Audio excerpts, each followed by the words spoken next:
Well, good afternoon. So glad that you made it out on this rainy day. I was over at 25th and Keith when I left, and it was just a downpour. And get over here, and it's clear. So, well, I'm Lyle Swartzel. I'm the Vice Chair of Public Affairs for the Chamber of Commerce.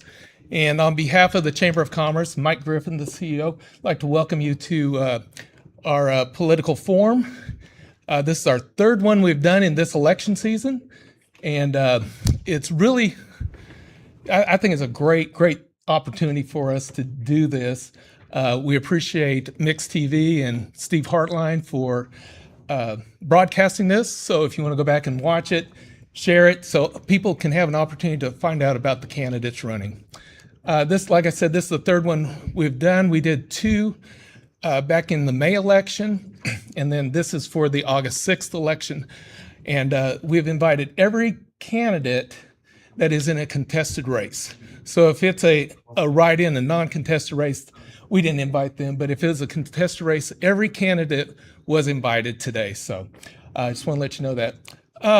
Also, what we will be doing today, each candidate will have 5 minutes just to tell you about themselves. This is not a debate. This is just a forum for them to introduce themselves and just be able to tell you more about themselves. So that's what the forum is today. Like I said, I appreciate Steve Hartline being here and bringing Mix TV and broadcasting this. And I'm going to turn it over to Steve and take it from there.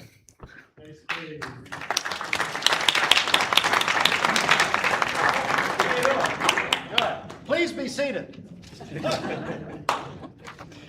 So this is our, third forum this election year. This is my first. Why? Because Griffin did not invite me to the previous two, yet he verbally assaulted me in this room, and I loved how you emceed from your chair. And we know you have trouble moving at your age, so anyway, it's fine. Hello, everybody, and welcome in, mixtv.tv. Thank you so much. Thank you to these candidates who are here. Thank you for joining us. Thank you to the Cleveland Bradley Chamber of Commerce for holding this. This is so wonderful and such a great opportunity to learn about our candidates. The Chamber's been doing this for a few years, and it's a great thing. All right, we are going to begin with the Cleveland City Council race, and we have the two candidates here, I understand, two of the candidates here, Brandon Gibson and Marcia McKenzie, and so we're going to begin with Brandon Gibson. Brandon, come on up.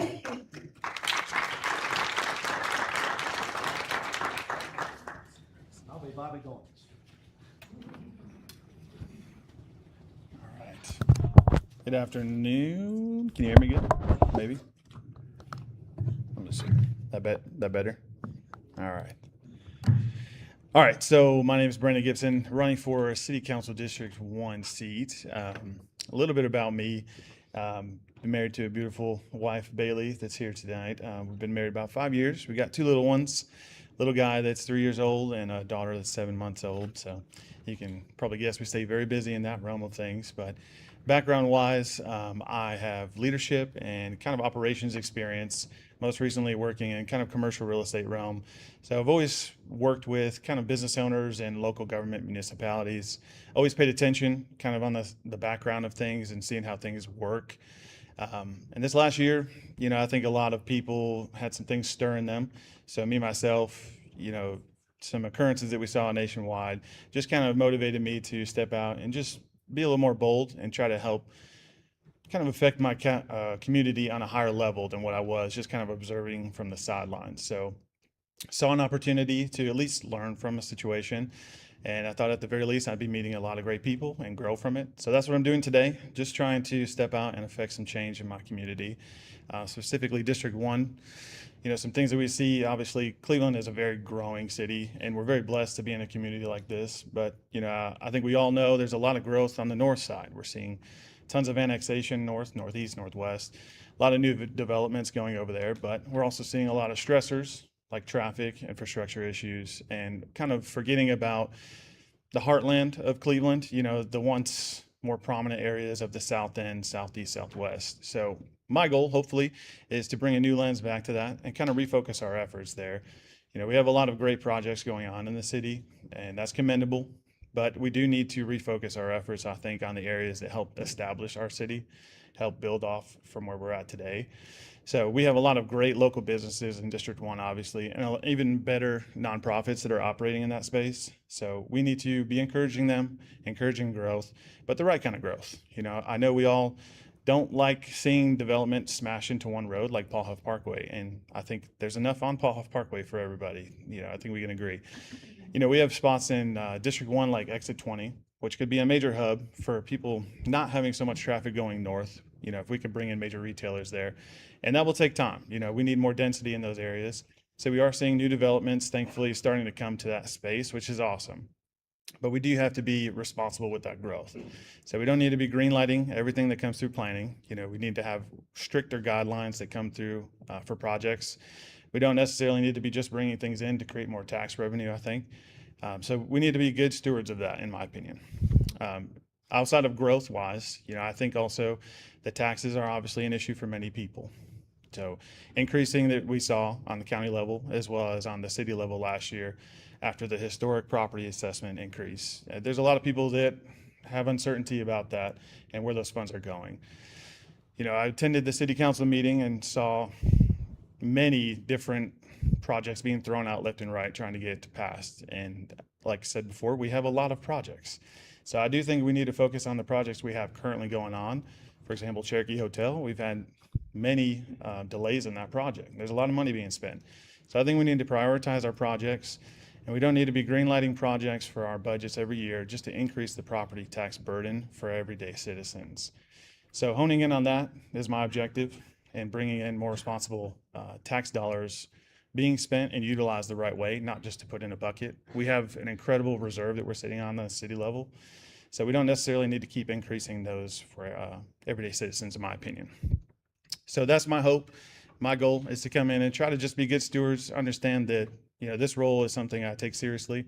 I know transparency is important. I know good stewards of tax dollars is important. And just being someone that's accessible to District 1 and representing not just District 1, but everybody, you know, the right way, and being a champion of our growth in the right direction. That's it. Thank you, guys. Appreciate your time. Now let's hear from the incumbent, Marcia McKenzie. Marcia, come on up.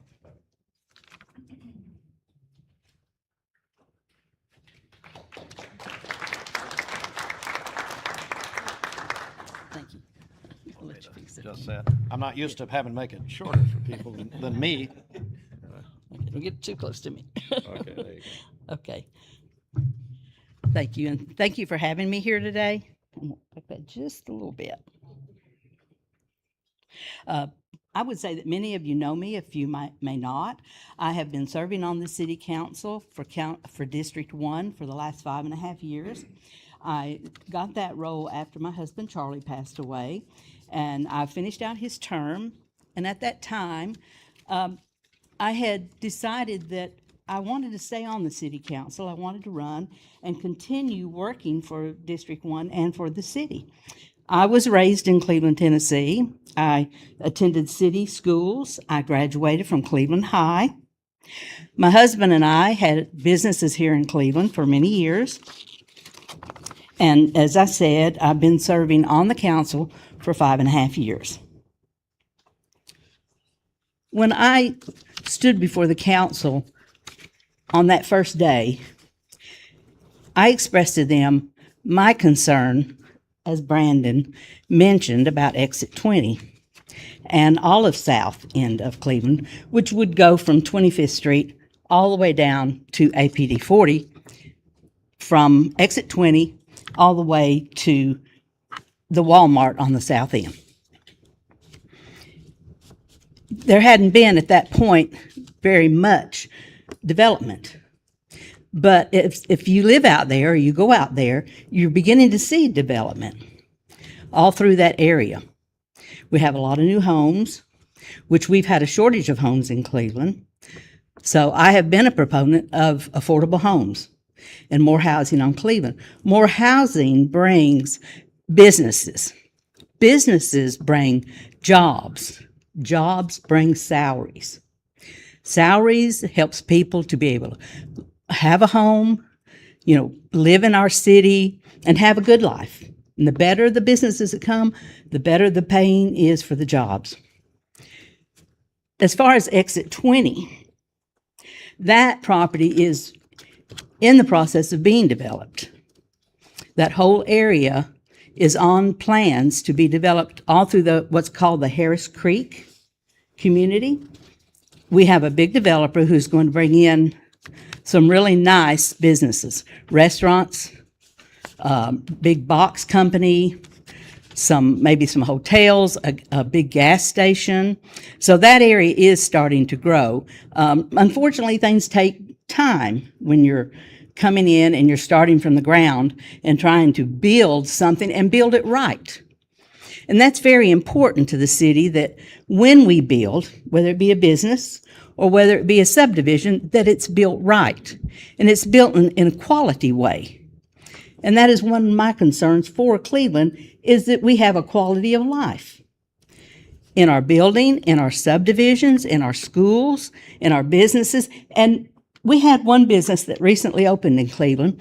And the one thing they wanted to know, the main thing, when they came and checked out Cleveland, was what is the quality of life? Are you providing health needs for your citizens? We have a greenway that you can get out and walk, ride, and the greenway is growing all the time. At one point, you will be able to walk almost the length and breadth of Cleveland on the greenway. There's people that get out and they run, they walk, they take their children, they walk with them, they let them ride their little bicycles and other little cars they have, and they enjoy life. Cleveland is trying to build a nice community for everybody to live in. Now, everything doesn't go the way we want it, Some things make some people happy, and some things make other people not happy. So we're trying to hit a middle and just have a good community for everybody. I appreciate your support in the last few years, and I would ask for your support in the future. Thank you.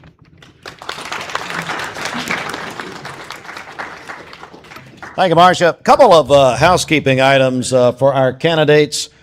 Lyle, hold your hand up. He is our timekeeper. So if you do that, you will. Yeah. Actually, the punishment is you'll be trapped in a room with Lyle for an hour. And that is about cruel and unusual. Also, I'm sorry. Hiawatha, come on in, Hiawatha Brown. Come on in. We've got a seat for you up here. I also want to recognize somebody who I'm so glad to see back, and that is my friend Tim Senyard with the Cleveland Daily Banner. Tim's been very public about what he has faced, and we believe it's a miracle that you're here, and I'm so glad. Tim's been so good to us, and I appreciate him being here in the Cleveland Daily Banner. All right, let's now go to the Cleveland Board of Education in the 4th District. Yo. Oh, the first group. I'm sorry. Come on. Okay. Well, Hiawatha, we'll let you get settled a little bit, and just come on up here. It's just like we're at church. Hiawatha, you're on. You're up next. Yeah, it's your turn. Mike Griffin. Your head's in the camera, but it's fine. It's your better side. Good Lord. Let me just say something. Yeah, go ahead. Hiawatha has just gotten here, and she did not get our messages, our notifications about this forum tonight. So just to give you what this is, you've got 5 minutes, and you're here just to tell people about you, why you're running, just anything you want to say about yourself personally. This is not a debate. It's just for you to let the public meet you and know who you are. So that's what you've got. So it's all yours. And I'm sorry you didn't get our messages. Thank you. You're welcome. You're welcome. So I apologize for this. I've been out canvassing South Cleveland. Got caught in the rain, but that's all good. I'd like to thank the person that sent me a text message with my name tag up there, and I was like, okay, so thank you. But I am Hiawatha Brown. I am a candidate for City Council District 1. I was born and raised in District 1 and District 2. Lifelong resident of Bradley County until I went away to college and I came back, and I've been here since 1991. I am an advocate for community service. I am a recipient of several community service awards, and I'm very passionate about where I live in my community. While I acknowledge that Bradley County, Cleveland, Tennessee is growing, we have left behind the south end of Cleveland. And unfortunately, for whatever reason, the many reasons, and some of them I do know or I'm assuming to know, I feel that as a candidate and as a representative to District 1, I can be the voice. I am boots on the ground. I've been walking the last 5 days, 3 of which were very enlightening for me. And I feel that I can give a true voice to all of the residents of District 1. District from the south end to the southwest end to the northwest end of Cleveland. I can give a voice to those that have concerns about the things that are happening in our district. I believe that we need more infrastructure targeted to District 1. I feel that we need to address the homeless population in Bradley County, Cleveland, Tennessee. While I acknowledge that there are many church organizations and many civic organizations that have homeless outreach ministries, I think the city, along with the county, we need to come to the table to come up with viable solutions to deal with this epidemic. I spent quite a bit of time this afternoon sitting on the porch with a lady who was very concerned about the homelessness and also about the property tax increase and with those living on fixed incomes.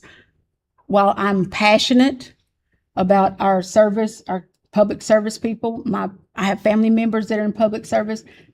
Was the raise required? Was it necessary for them to make a living? Yes, it was. Did I agree with my city's tax property increase? No, I did not, because I couldn't sell my house and even downsize my house for what it is appraised at now. So that is a concern with me. My concern is that many citizens are not able to come to the table to voice viable concerns. And the county and the city come together to find solutions to address the needs that face our county and our cities. I said I'm an educator, 15 years, going on 16 years at Bradley County School System. I'm a graduate of Bradley Central High School. Went away to college, blessed with a scholarship that many of our students have to fight for and are not privileged or not able to get, but there are other means for continuing their education. So that is a powerful thing. Education is powerful. So I'm an I'm a believer in education, and I'm a believer in working for what you want. Thank you, sir. Oh, 1 minute. oh, well, that is all, unless there's somebody that has a question for me. Thank you. Thank you, Shawty.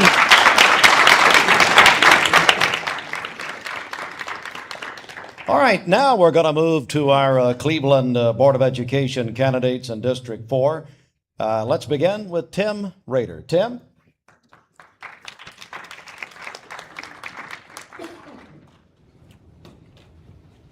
Thanks, Steve, and thanks for Mike in the chamber. Mike and our good buddies, we see each other about every morning on the Greenway, so we wave at each other early in the morning. So it's good to be here today. Again, my name is Tim Rader. I'm the Republican nominee for City School Board in District 4 here in Cleveland. And I'm a strong believer in our school system because it's one of the greatest investments we can make in our community.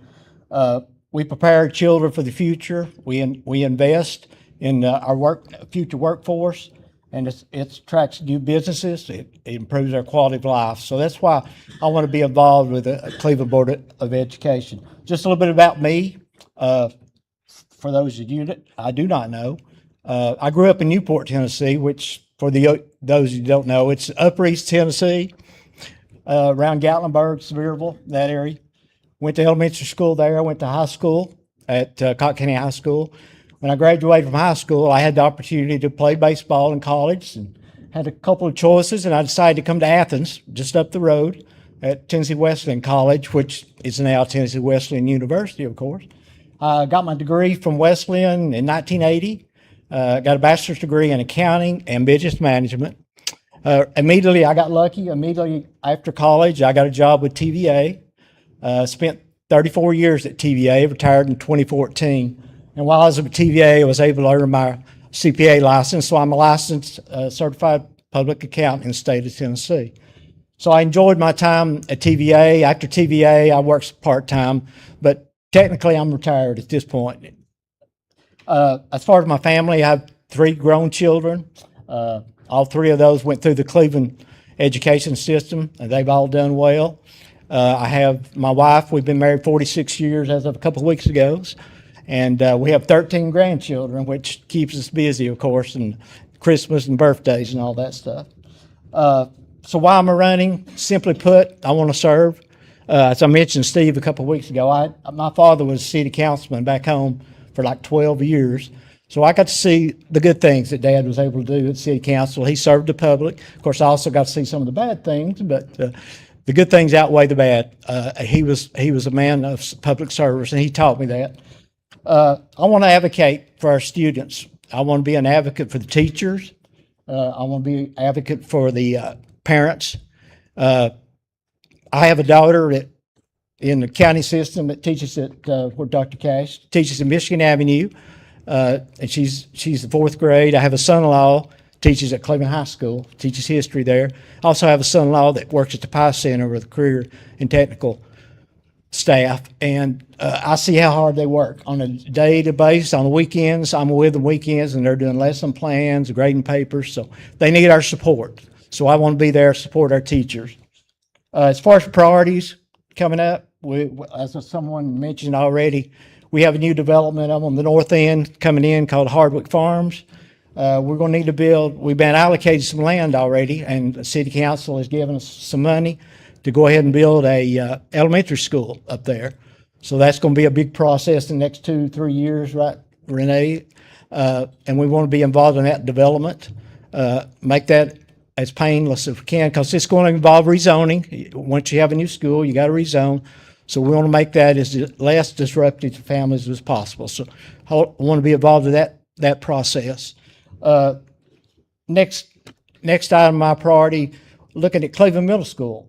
I had a wife that retired from Cleveland Middle School. She spent like 20 years there, and she's always telling me we need more room at Cleveland Middle School. We need more room. So hopefully we'll look at expansion there at Cleveland Middle School next. And I got the 1-minute call right now.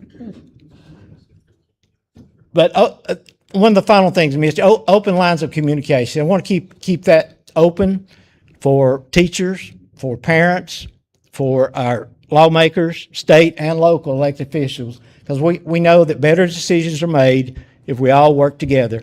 So hopefully that will happen and that'll occur, and I appreciate all your help, and thank you for your support going forward. Thank you all.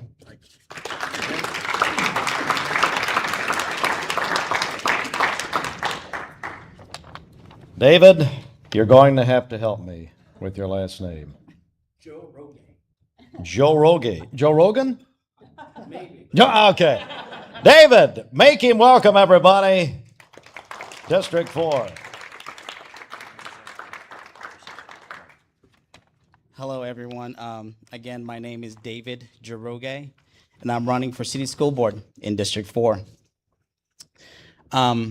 Cleveland is home to myself and my wife, and we want to say thank you to the Chamber of Commerce for hosting this forum, Steve, Mix 104, and also Cleveland Daily Banner for covering this. I appreciate all of you taking time out of your busy days to be here to listen to our platforms. Again, my name is David Jaroge. I'm running for City School Board in District 4. Before I tell you why I'm running, I'd like to tell you a little bit about who I am. I am a husband to my wonderful wife, Julie, who's here with us tonight, and a proud father to 2 amazing boys, Elliot and Uzziah. Like so many parents in this community, our lives revolve around school events, homework, baseball games, church, doing everything we can to prepare our children for a successful future. Cleveland has been home to our family for so many years. This community welcomed us, gave us the opportunity to grow, and has become the place where we're raising our children. That's why this election isn't about politics for me. This is personal. I care deeply about the future of our children, and I care about the future of our education system. When I see my two sons playing with their friends, I wonder what's going to prepare them for what they're going to do. As many members of this chamber have businesses, our children are going to be your future employees or your future colleagues in business. So education has always been important in my life. I graduated from Lee University. My wife's an alumni of Lee University as well. I've had the privilege of serving in the classroom for 6 years, amongst many talented teachers, wonderful teachers. That experience gave me firsthand insight into the challenges our educators face each day. And that incredible impact gave me that perspective that teachers have on their lives and the impact they have on students. Throughout my professional career, I have been very blessed and lucky. I have worked with the comptroller in the office of the comptroller of the Treasury as an auditor. Steve, don't kick me out. Last time I said that, he almost kicked me out of the radio station. That taught me responsible stewardship of public resources. Later, I had the opportunity to work with one of the world's largest accounting firms, Deloitte. And today, I work with Fortune 500 company organizations, helping them solve complex problems, improve operations, manage risk, prepare organizations to remain innovative and competitive in a rapidly changing world when it comes to technology and people. Those experiences have taught me something important about success. We don't measure our success by yesterday only. We always measure it by looking ahead and always make sure that we do not stop looking ahead. Everywhere you go in Cleveland, there is development going on, and that leads us to the approach of smart growth. We should prepare our students, our children, for the future that is to come. With every home that is being built, that's a family. With every home being built, that's more children coming to our schools. Our community continues to grow, and that's exciting, but growth requires planning. We must be proactive, not reactive, that our schools can continue providing excellent education opportunities while keeping class sizes manageable and ensure the students have the resources to succeed. Every dollar entrusted to our school system comes from hardworking citizens, and your taxpayer dollars are important, and we must be fiscally responsible. Our teachers and our instruction assistants are people. The people who serve our students every day, they are the backbone. Every organization knows the most important resource is your people. And so I want to equip and I want to advocate for them to be equipped for everyday resources, make sure that they have what they need to equip our students. And this campaign isn't about me once again. It's about making sure every child has the opportunity to succeed. Every teacher has the support they need to do their best work, and every taxpayer knows that their investment is being managed properly. I believe leadership begins with listening. Over the past several months, weeks, and days, I've spoken to parents, teachers, and many members of our community. If elected, I promise to continue listening. And because the best decisions are made based on leaders who listen. I will be honored to earn your vote and your trust. I'm David Jiroge, and I'm running for City School Board in District 4. Thank you.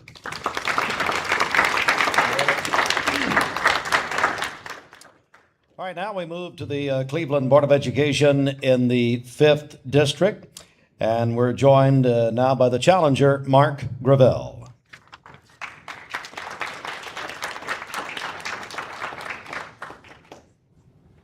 Steve, you dropped your battery for. Oh, thank you. That is for. Appreciate what that goes towards. I don't want to. Griffin. Is the microphone on now? Is that how that? All right. Law, do you start this as soon as I start talking, or how's that work? Okay, so I'll hurry up. Page 3, we're good. My 14-point plan. No. All right. First of all, thank you for everybody coming out tonight. I'd like to thank the Chamber, Mix 104, the banner. Everyone's here to make this possible. It's important, okay? I'd also like to thank my family for being here. supporting me. I always get a little choked up in that part. My name is Mark Gravel. I'm running to represent District 5, Cleveland City School Board. As a proud conservative Republican, I believe the schools should serve our kids, serve our family, serve our community, not a bureaucracy. I'm not a career politician. I'm a husband. You start to cry. I'm a parent. I'm a taxpayer. I'm someone who spent their years working with an organization like Junior Achievement and teaching young people real-world skills that they need to succeed. I'm running because I believe it's time for the board to listen more, spend smarter, expect real results. Let's start with parents. For far too long, parents have been treated like a spectator in their own kids' education. I believe parents should be partners, not just an afterthought or an exception. That means better communication between the schools and the family, and that goes both ways. Board members who are accessible and responsive goes both ways. A system where concerns are actually heard and acted on, that goes both ways. If you're raising a child, you deserve a seat at this table. Second, financial accountability. Every dollar that comes out of your paycheck into our schools is a dollar that you earned. It's important. As a representative, I'll demand greater transparency on how we spend your money. We need to review administrative efficiencies, cut the waste, make sure resources go where they matter the most, and that's into the classrooms.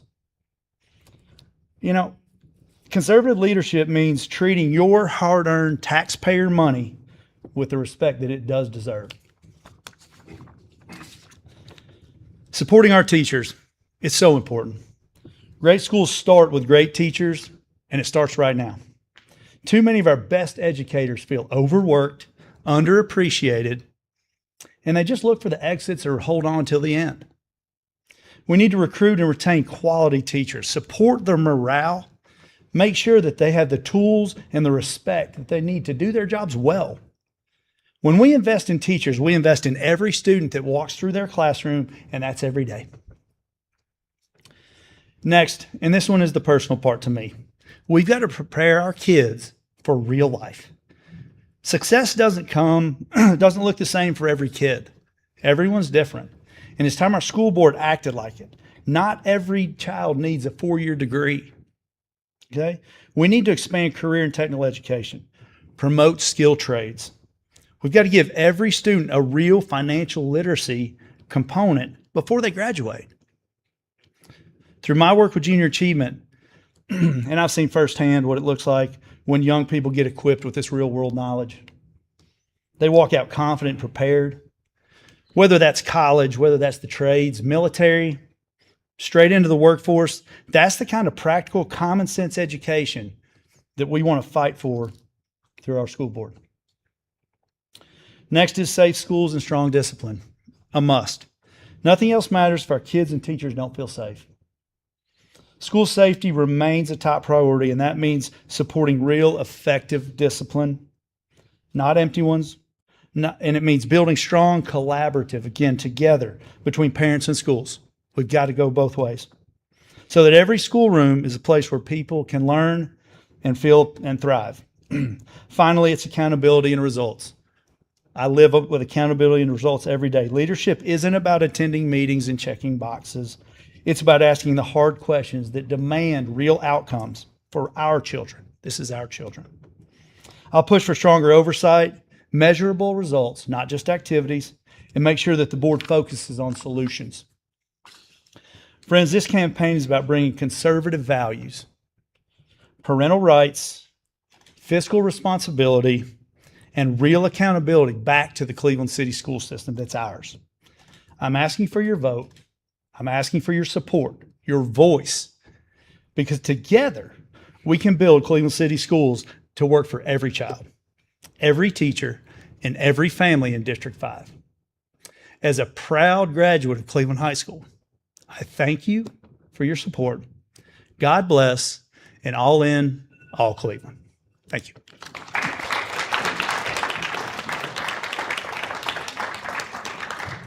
All right, and now the incumbent, Jody Riggins. Jody? Hello. Good afternoon. Thank you to the Chamber and to you and to the Daily Banner for listening to us talk about ourselves. My name is Jody Riggins. I'm running for City School Board District 5. And I wasn't born in Cleveland. That was no choice of mine. That was just happened. My dad was in the Air Force, and we lived here, there, and everywhere. But when I graduated from high school, he said, well, I'm going to send you to Cleveland, Tennessee, where you'll be safe. So I've been safe in Cleveland, Tennessee for about, well, since I was 18 years old. I'm not going to tell you how long that was.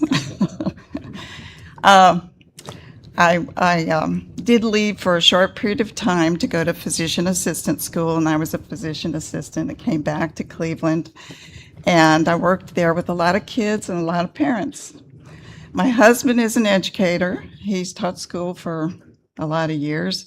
Was most recently the head of the graduate education program at Lee, so he's taught a lot of teachers. My children went to Cleveland City Schools, and they're educators, and my wonderful daughter-in-law is an educator, so I have been educated in education by the educators. And they inspired me to work with the school board. So I've really enjoyed that and tried to be a good representative of my constituents.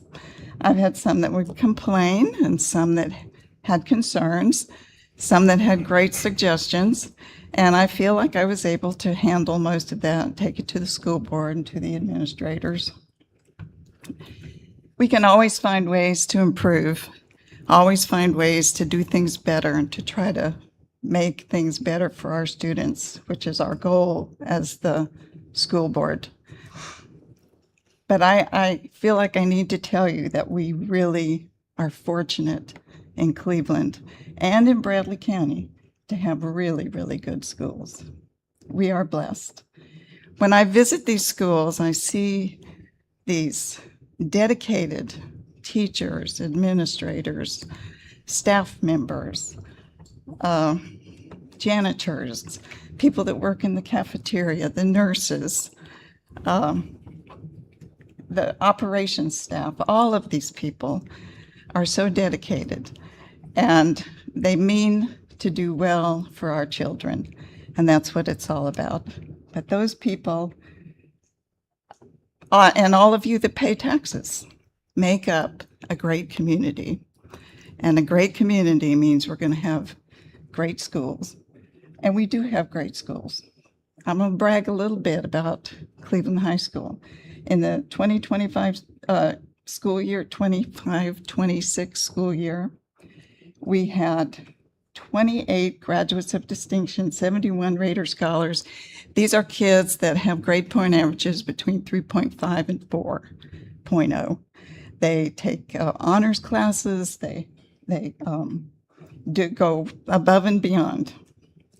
We had over $8 million in scholarships given to our students this year. Kids in the technical careers did well. We had two that went through the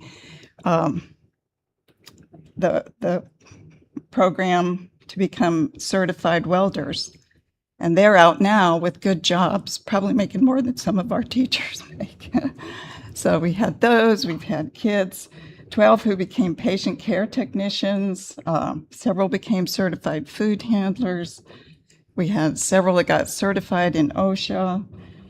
We have some kids who are learning how to fly airplanes through the aeronautics program. 20 of our visual media students got dual enrollment credits at Chattanooga State. So we have great schools, and it's because of this great community. These kids are ones that we need to count on. One of them could be the mechanic that keeps your car running. One of them could be the doctor that keeps you running. So, I feel like as a school board member, our concentration on taking what we have and making our kids primary, making them number one, and doing all we can to make things better for them is what we're all about. And I want to serve in that capacity. I want to continue doing what I'm doing, so I hope you'll think about it. And thank you for your time. Thank you for listening.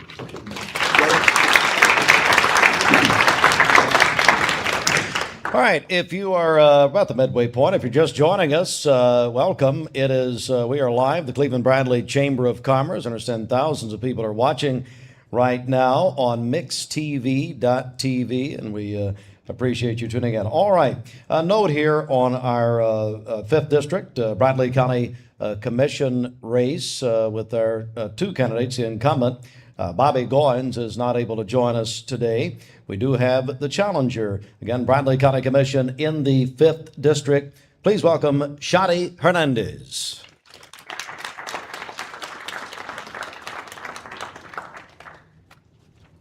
Thank you for pronouncing my name, Shadi. There you go. Everybody that looks at it will call me Shady. I want to start by introducing myself, and then I'll go down to reading, because if not, I'll ramble off. But I am a mother of 10. It's not all mine. It's between my husband and mine, and we have 8 grandchildren. Besides being a mother, I'm also a pastor and a community chaplain and a psychologist. I didn't do my psychologist degree here, but I did do my bachelor's at Lee University my earlier years. So when I say I've been here for 21 years, that doesn't include the younger years in the 80s when it was Lee College. I won't say how long ago, but I've been in Bradley County for 21 years in the same district, in the 5th District. So I'm going to go down to reading what I wanted to bring to you so that you know why I decided to run and do what I'm doing right now with all the things that I do in this community. You probably don't know me because you're not in our district. If you were in our district, you would know that Shadi has knocked on the doors and knows who is disabled, who is the elderly, who are the children that need to be helped, who are the ones that we're putting in CASA to have somebody to advocate for them. Our judges know me because I also interpret in the courts and advocate for people at the court system. I am running for county commissioner in the 5th District because I believe it's time for a fresh energy and real results on behalf of our families, our businesses, and our communities. I've lived and worked in Bradley County all these years as a local business owner, program director of a local nonprofit, and community leader. I understand the daily challenges of making payroll, balancing budgets, and stretching every dollar. If you know anything about nonprofits, we have to do it all, from cleaning the bathrooms to doing the budgets and paying payroll. I also spend my time working in the court system, helping families who are facing tough situations and connecting people who want to work with the opportunities they need to get ahead.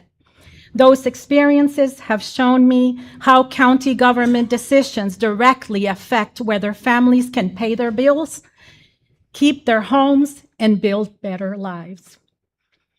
Everybody that talked about the city in my area, which is District 1 of the city, has actually pinpointed something about everything that's going on in our area. We're the poorest area. We're the ones that have been forgotten. For more than a decade, our current commissioner has held the seat. In all that time, have we seen any delivery? Progress for the people in my 5th District? While our families have worked hard to make ends meet, we've seen too little leadership focused on the issues that matter the most here in our district. This job requires more than simply showing up for a few meetings, casting a vote, and collecting a check. We need true leadership. I offer a different approach, one grounded in moderation, responsibility, and common sense. I will fight for responsible spending that protects taxpayers' dollars while making sure we maintain the service that our residents count on. safe roads, reliable emergency response, and support for those who need a hand up. I know many of our neighbors are already stretched thin, just paying their bills, paycheck to paycheck. Putting food on their table is a very difficult thing right now in our district. I will bring that same concern and urgency to our county government, ensuring we deliver the best services possible without waste or unnecessary tax increases. I am not a career politician. I am a working person who builds things, solves problems, and shows up for people in need.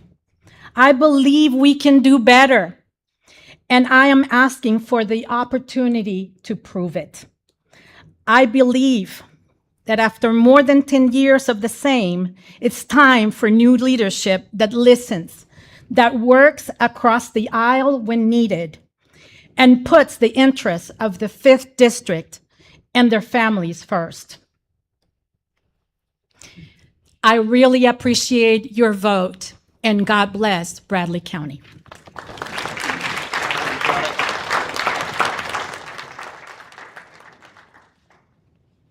All right.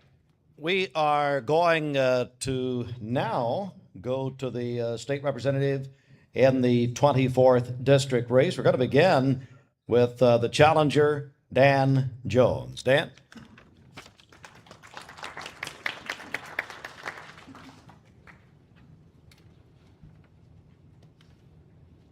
Thank you, Steve, Chamber, everybody, what everybody's been saying. And everybody looks so pretty. Y'all look really great. Kevin, you look sharp. There are probably a lot of people in this room who need to be doing what I'm doing, particularly if you're a woman. That's why I wear this. She's not going to work for DC. She's going to work for Tennessee. And this is my 3rd time of running for something. I did great last time, city council. I remember ran against Mark and Dwayne, and I finished a resounding 3rd. Oh, I know that was last place, but that's 3rd. I'm a retired educator. I spent 19 years in the school system. Kevin and I had to put up with each other at Walker Valley. He coached my daughter in track. I did a little volleyball coaching up there and worked with at-risk kids. I inspired Kyle Page to, go after the center over there. No, that wasn't me. I just helped him at the Gold Academy. I'm retired. I retired from 12 years in the chair force. My Army and Marine buddies, they like to tease me because I spent 12 years with them in the Tennessee Army National Guard. And when I graduated from Bradley in '69, I'm a 1950s guy, love this hat. Graduated from Bradley in '69, graduated from Cleveland State in '72, and Berry College in 1979. I had to leave Berry, though, in 1975. I was having way too much fun.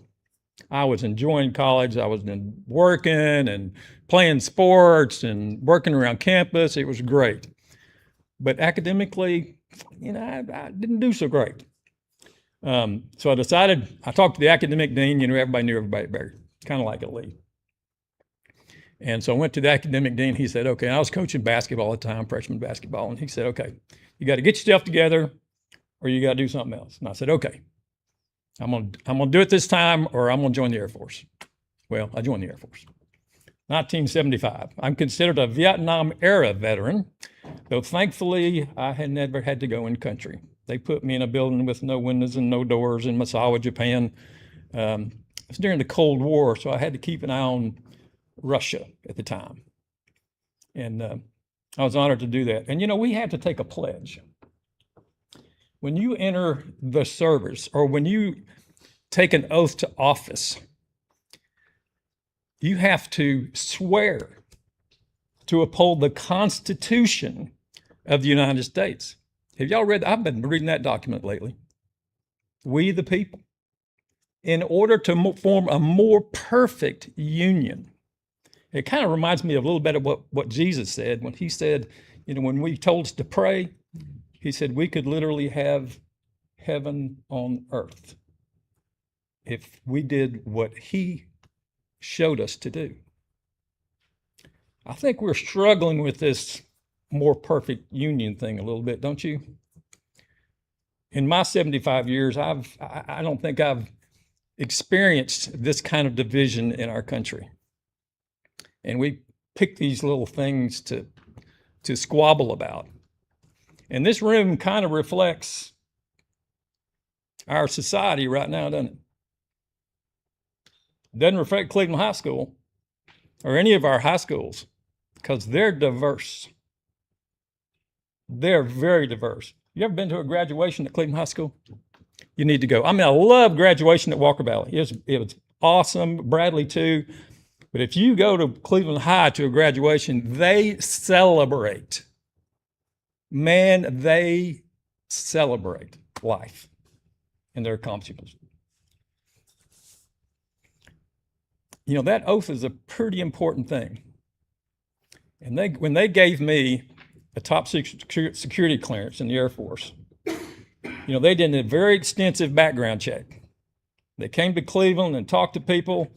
And if there was any kind of a flaw on my record, I wouldn't have got it. And now we've got a couple of people in DC running the whole show who would never have qualified for one. School choice is a scam. Has anybody ever in here, not had a chance to choose where you go? What we need is to take that money and build an Olympic-sized swimming pool at Bradley, Walker Valley, or Cleveland High School. Thank you. God bless y'all.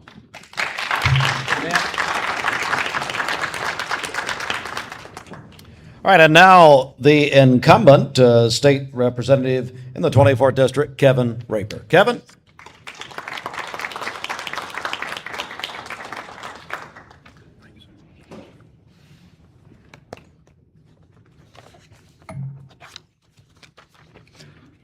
Good afternoon. I'm Kevin Raper, your current District 24 representative. I'm so blessed to serve you. I am blessed, and I'll give you 4 major reasons. Number 1, Jesus Christ. He gives me blessings each and every day, and I'm so blessed as a result of it. My family. I have a family. We make mistakes like everyone else, but I love them. I feel so blessed to have each and every one of them. Being assigned by local District 24 and being in the legislature, I'm so honored. I'm so blessed. I'm also blessed to be in the United States of America. We just got through celebrating 250, and I'm so proud. I'm patriotic. I thank so much for our veterans. Also, the state of Tennessee. How does it get any better? I'm telling you, we per capita, the lowest tax base in all of America, all 50 states. And then especially, I'm biased when I say this, but we are living in the best city, not in Tennessee, in the United States. I'm telling you, we have everything here. And if not, we're at close access to everything. So the only exception to that, we're not close to a beach. But maybe the good Lord will shift us one of these days, and we'll be a little bit closer. I originally ran in this position to provide our area with Christ-centered leadership, integrity, honesty, and fidelity, and with strong conservative values. I still stand here today saying the exact same thing. Nothing's changed. I have lived up to that promise. Over the last 2 terms, here are some issues that I've had the pleasure of supporting or running bills to keep our conservative values alive in Tennessee. Number 1, I'm Vice Chair of Education, and education is near and dear to my heart. I retired as an educator. Folks, I will support education. Forward, backward, whatever, I am your supporter. Next, pro-life. I'm going to make a promise to you. I may change, I may be flexible, but I'm totally inflexible on pro-life issues. To me, it's murder of a child, and I'm telling you what, I will never stray away from that. Illegal immigration. Did you know, as this last session we were in, now we are the #1 state that is fighting against illegal immigrants. I'm proud of that. Next, voter ID and election integrity. The state of Tennessee is #1 in the nation for election integrity, and we need to get better. Okay? We don't need to stand there. Can you imagine this? That they require our ID if we go check in a hotel, we adopt a pet, we buy a cell phone, but we can't do it for one of the most important things out there, and that's our election process. My gosh, I mean, how can you get something more important than that? Public safety. I ran on the promise of the safety, welfare, of our people around the state of Tennessee are my first and foremost thing that I will protect. Give you an example. When the Memphis Law Enforcement Task Force went in there, Memphis was the #1 city. I'm not talking about per capita. I'm talking about the #1 crime-related city in the United States. And so there are a number of things where we have protected it. Protecting your Second Amendment rights. I've had the honor of sponsoring several bills, especially with those with disabilities. We're the #1 state in America now about legislation on disabled people. It has been my honor to serve District 24 as your ambassador. My work is far from over. I will continue to listen and align my beliefs with the majority of the district. I would appreciate your vote for re-election. God bless. He is risen.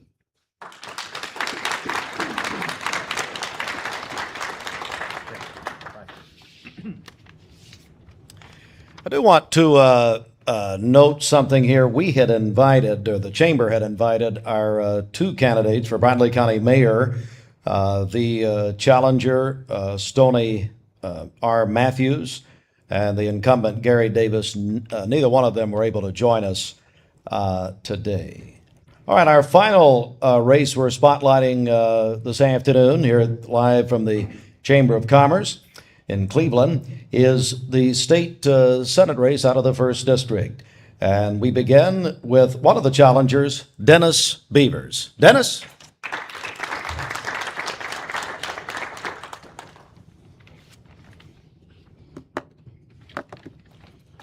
Well, good afternoon, everyone. I'm Dennis Beavers. I'm candidate for Senate District 1. I want to visit with you for just a few minutes about some important things that I hope you'll find interesting about Senate District 1, and I'd like to earn your vote. If you would like to learn more about our campaign, look us up on Facebook, friend us there. We have a lot of folks working for us here in Bradley County, and we appreciate that. My wife, Christy, and I have got 2 daughters that go to public schools. And we live on a farm in McMinn County. I have a beef cattle and hay farm up there. I'm a business owner, a consultant, and a farmer. And there's 5 points that I really wanted to focus on in this campaign, and that is education in schools, our infrastructure and the aging problems that we have with roads and bridges. We've got to put more folks back on the farm, and we've got to have sustainable farming continuing to go on throughout Tennessee if we want to eat our 3 meals a day. Our mental health issues that we're faced with every day. Our sheriffs, our law enforcement, our first responders are the de facto mental health officers in our area, and that's got to change in the legislature. We've got to have more transparency with that. Also, we've got to have a lot of more economic growth and jobs. But I want to take a few moments to focus on a couple of issues that seemingly that I'm hearing across the district. And one of them is the voucher program. The horrible, corrupt voucher program that's been going on across the state of Tennessee. This last year, they spent $165 million. They took money from an indigent care fund and put it over into the voucher fund. McMinn County took 144 vouchers. Bradley took 88 vouchers. Meigs County took 10, and Bray County took 0. And I attribute that number is low because we have wonderful Christian education in this district. We have Lee University here in Bradley, Tennessee Wesleyan College, and Bryan College up in Ray County. We have continued to hear a lot of whining narratives coming from the incumbent, but we need stronger solutions coming from, as your state senator, listening to the people in the district. We have heard nothing and seen nothing in the mail, but nothing but coming from the lobbyists. And there's a lot of lobbyist interest here today. We saw a lot of AI pictures of Donald Trump. Well, the real picture of Donald Trump's on my brochure because I worked for Donald Trump. I know Donald Trump. And the Trump agenda is not this wrong narrative about school choice. It is about school choice, but it's not about funding vouchers and big government giveaway programs.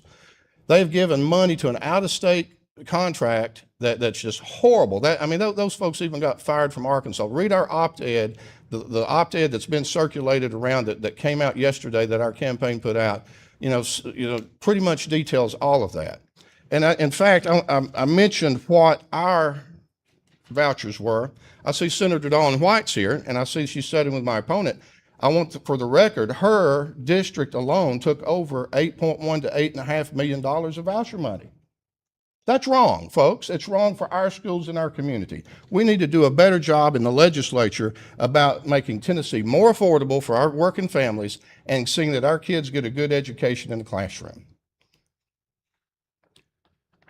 Also, if you're 65 and older and you're listening on the radio, listen up here just a second. You'll notice a Dennis Beavers sign at every CVS store. Yes, they have a monopoly in how they do things, but they are the best box street, main street pharmacy out there that provides top-notch service. Not only do they provide service for the senior citizens across our district that are in nursing homes, the Bradley County Nursing Home, all the nursing homes, they provide it for our school teachers, our state employees, and many people depend on the CVS system because of their insurance process. Throwing out our senior citizens with the bathwater is unacceptable. And also, this property tax was nothing but a shotgun wedding that y'all recently had. I really feel like the people of this county got the shaft. It should have been decided by a vote of the people because you've got a sprawl coming in this county that's got to be contained, or the property owners and the seniors are going to be out of their property before long. It's not fair to those that have lived here and have paid their share all these years. If you want somebody that'll stand up and listen for you in Nashville, I will be that person, ladies and gentlemen. Vote Dennis Beavers, August the 6th. Thank you.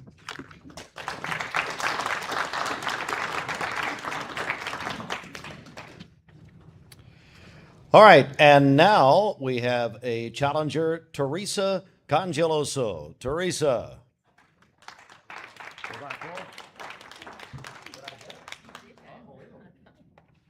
He did a good job on that. One time is too many. Most people don't. Thank you so much for having us here today and for allowing me to speak in the media coverage and, of course, the chamber. And let me just make sure that is right. I somehow get it too close for me. Does that? Okay. Is that better? Can everybody?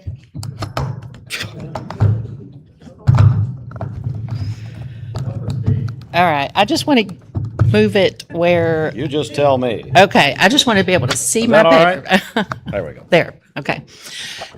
Start over. It is an honor to stand in a room full of people who still believe in something bigger than themselves. Faith, freedom, personal responsibility, and the idea that government answers to the people, not the other way around. As we have just celebrated 250 years as a nation, we should remember something. America didn't become great because government got stronger. It became great because the people did. And that didn't happen by accident. It happened because generations of Americans stood their ground, spoke up, and refused to let government slip away from the people it serves. And that's the spirit we need right now. And that's why I'm here. My name is Teresa Congioloso, and I'm running for State Senate, District 1, right here. And I'll tell you up front, I'm not a politician. I'm a conservative Christian. I'm a mother. I'm a grandmother. And I heard today that I'm going to be a great grandmother. Can't hardly believe it myself.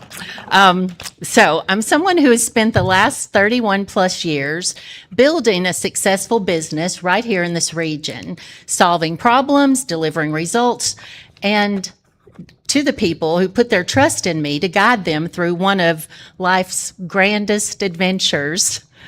So some of you may know me from real estate. And in that world, there's absolutely no hiding. Excuses don't close deals. Talk doesn't solve problems. You either deliver or you don't. And you either solve the problem or you lose the deal. And sometimes losing that deal means that there's a family with everything that they own sitting in a U-Haul in a driveway somewhere. So it's not much of a choice for us but to get the result. Real leadership, I believe, starts with listening, and that's the mindset that I'm taking to Nashville, because right now, too many people in government have gotten comfortable talking instead of doing, deciding instead of listening, and pushing policies instead of representing people. Decisions are often made in Nashville far away from the people that they affect and then handed down to communities like ours as if we're supposed to just fall in line. That's not representation, that's control, that's a disconnect, and we deserve better.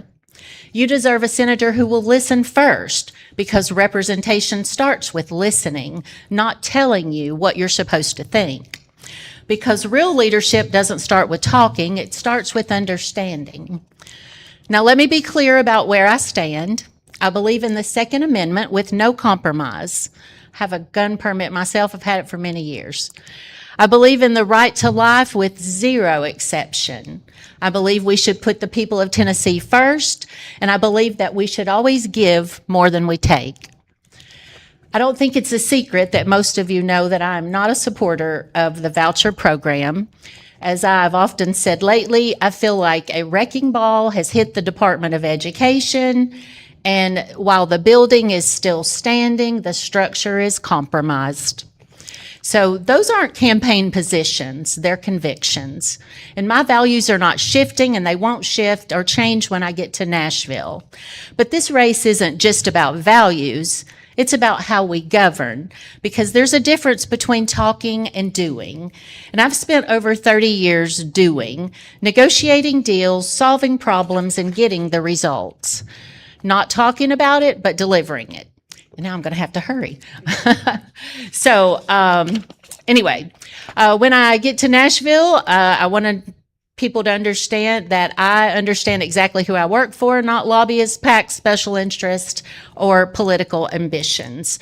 And with that being said, I will not carry Nashville's agenda to you, but I'll carry your agenda to Nashville. That's the difference, and that's the contrast. One thing I'm especially proud of is that I've largely invested in this campaign myself. When I get to Nashville, I won't owe anybody any favors. So thank you very much. It's an honor to be here. And if that's the kind of leadership that you want, I'd be honored to earn your vote beginning July 17th. God bless America. God bless Bradley County.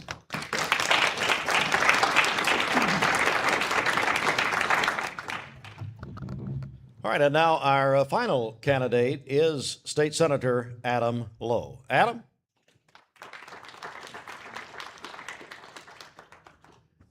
Steve, help me with this. Oh, yeah. I can't. Thank you, Steve. Thank you to the Chamber for hosting this. Thank you to the candidates for being willing to do the very toxic thing at times, right? With it, you put yourself on a ballot, it's a constant senior superlative that you're getting judged by your peers. And so I'm pleased that you guys are stepping up to do it. I apologize to Mr. Jones and Mr. Raper. I had to step out. I lost my last remaining grandparent in the wee hours of this morning, and so my father and I are making arrangements for this weekend. So congratulations on being a great grandmother. We just lost one, and so it's an honor to serve you in Nashville and in District 1, and I'm looking around the room, and when we talk about action and we talk about work, 4 years ago, Rachel and my family and I, and I'm glad Rachel's here, and I'm glad Senator Don White's here, Chair of Education, and for accepting my invitation to come into town to this forum to meet my school board members and potential school board members. That's what a Nashville relationship is connecting those bodies. So there's continuity in policy arrangements. I'm sorry that you were mentioned in this meeting today. It was bad form. I stood before you 4 years ago and made promises that you helped me put together. You told me what Tennessee needed. You told me that Tennessee needed strong families, a robust economy, safe communities, and that's what we've worked for. We're number 3 in economic growth. We're number 1 in election integrity. We've cracked down on illegal immigration in the state. We've cleaned up some of our toughest cities. We've done those things at a state level because when you send representation, whether it's for a representative or a senator to Nashville, we have to take on statewide problems. But I'm looking around the room. You know, I'm looking at my folks who are here from the school system, and a lot was said about a school choice program that makes up less than 2% of the overall educational budget. But I'm glad to say that in my tenure, Bradley County Schools is up from $75 million to $94 million. That's almost a $20 million increase with a negligible increase in student population, $11 million to the Cleveland City Schools, substantial increase. Surely we can agree on those things. Surely we can agree that we work together. I'm looking at CTE in the room, and I carried the bill to expand CTE credits with the help of Chairman White. So we were able to do that for our students. And we were able to, when one of our directors called me and said we needed to address the hold harmless issue that was happening, that the definition had changed at the federal level, and it was going to be a millions of dollars impact to our public educational system, that we got in the governor's office and we got it done. We got a hold harmless for this year, and we were able to pass the legislation to fix the definition at the state level. That's responding to local work. That's helping public education because it's the cornerstone of education. But if you're a parent and you're watching and listening, we also said that sometimes you need something different, that free market options in education can work. Imagine, many of you in this room are probably on Medicare. Imagine if the government, you got to 67, got your Medicare, and they said you had to go to this hospital and that's the only place you could use it. And that if you wanted to go to your own doctor or a private doctor or a different hospital, well, you can do that, but you got to fund it yourself.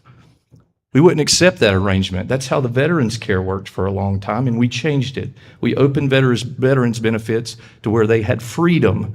And that's what we've done for parents, because ultimately we recognize parents need to have control over the minds of their children. But I'm also looking at city officials around the room. You said we're tired of people hitting the underpass over here at Ennis Street.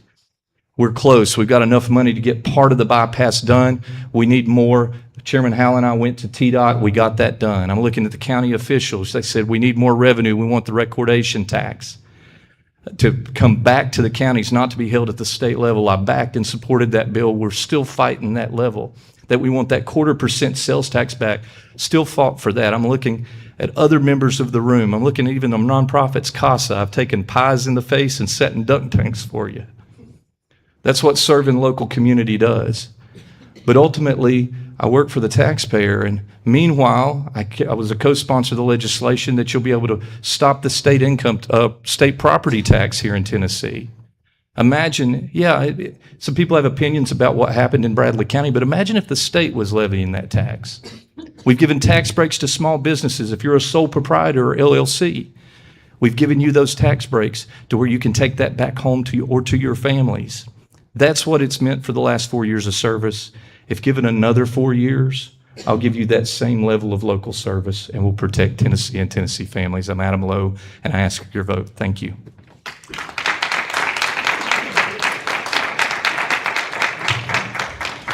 Well, that's going to do it. I'm going to bring up Mike Griffin. Mike is come on up, Mike. Mike's the CEO. I guess it was, that's enough for him, please. I guess it was what, 4 or 6 years ago, you had the idea to do this. And what do you think? It's a good idea, wasn't it? Well, now give me our Chamber of Commerce. I appreciate the team very, very much. Mike Griffin, ladies and gentlemen, take us home. Okay, thank you. Appreciate that opportunity. I want to thank everybody. A great job today from all of you to being here. Apology again to Hiawatha, but I'm glad you made it. You walked in at the perfect time, so that worked out really good. Thank you. Here's the thing. You know, we do this. One of the reasons we came together to do this was to try to get the vote out, you know, make people more aware. And I know that thousands of people watch this broadcast, and I can only just hope that that'll inspire some people to vote, because these elections are so important. And you guys that are willing to give your time and service for really very little thanks is appreciated. So thank you all for being here. Good luck to all of you in your races, and get out and vote. Thank you.